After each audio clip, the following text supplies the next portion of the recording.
Hi everybody, this is Calvin from DataGroomr. Today I'll be showing you in 3 minutes the cool new features of summer 2024 that we've added to the DataGroomr product.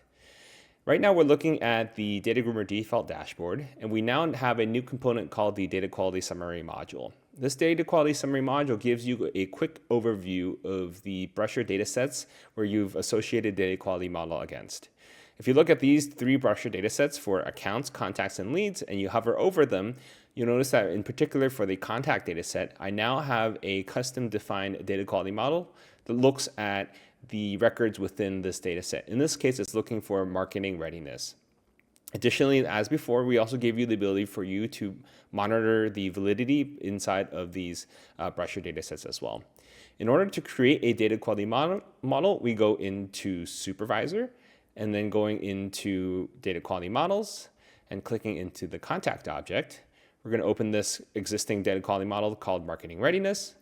And you can see that I have a single rule inside of this data quality model that scans every single field that have been selected right here.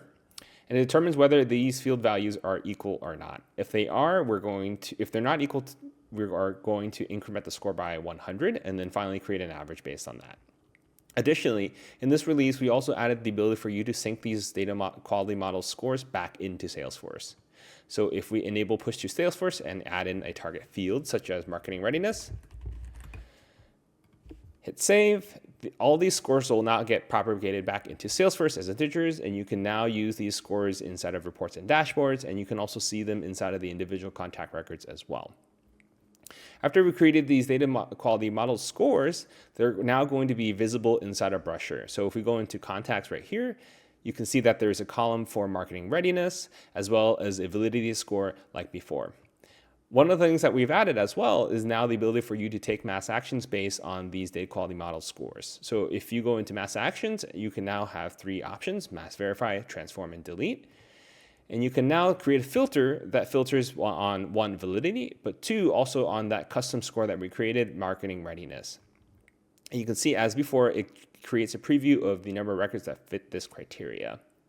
And one of the cool business use cases that you can do is potentially create marketing email lists based on the combination of validity as well as marketing readiness.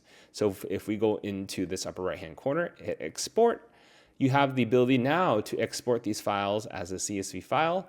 And again, the filter criteria for 1 for validity, but also 2 for the marketing readiness score. And you can see in this case, it's segmented down to only 7 records. And with that, if you have any more additional questions, please do feel free to log a ticket or reach out to us directly at sales@datagroomr.com. Thank you very much for listening and have a great rest of your day.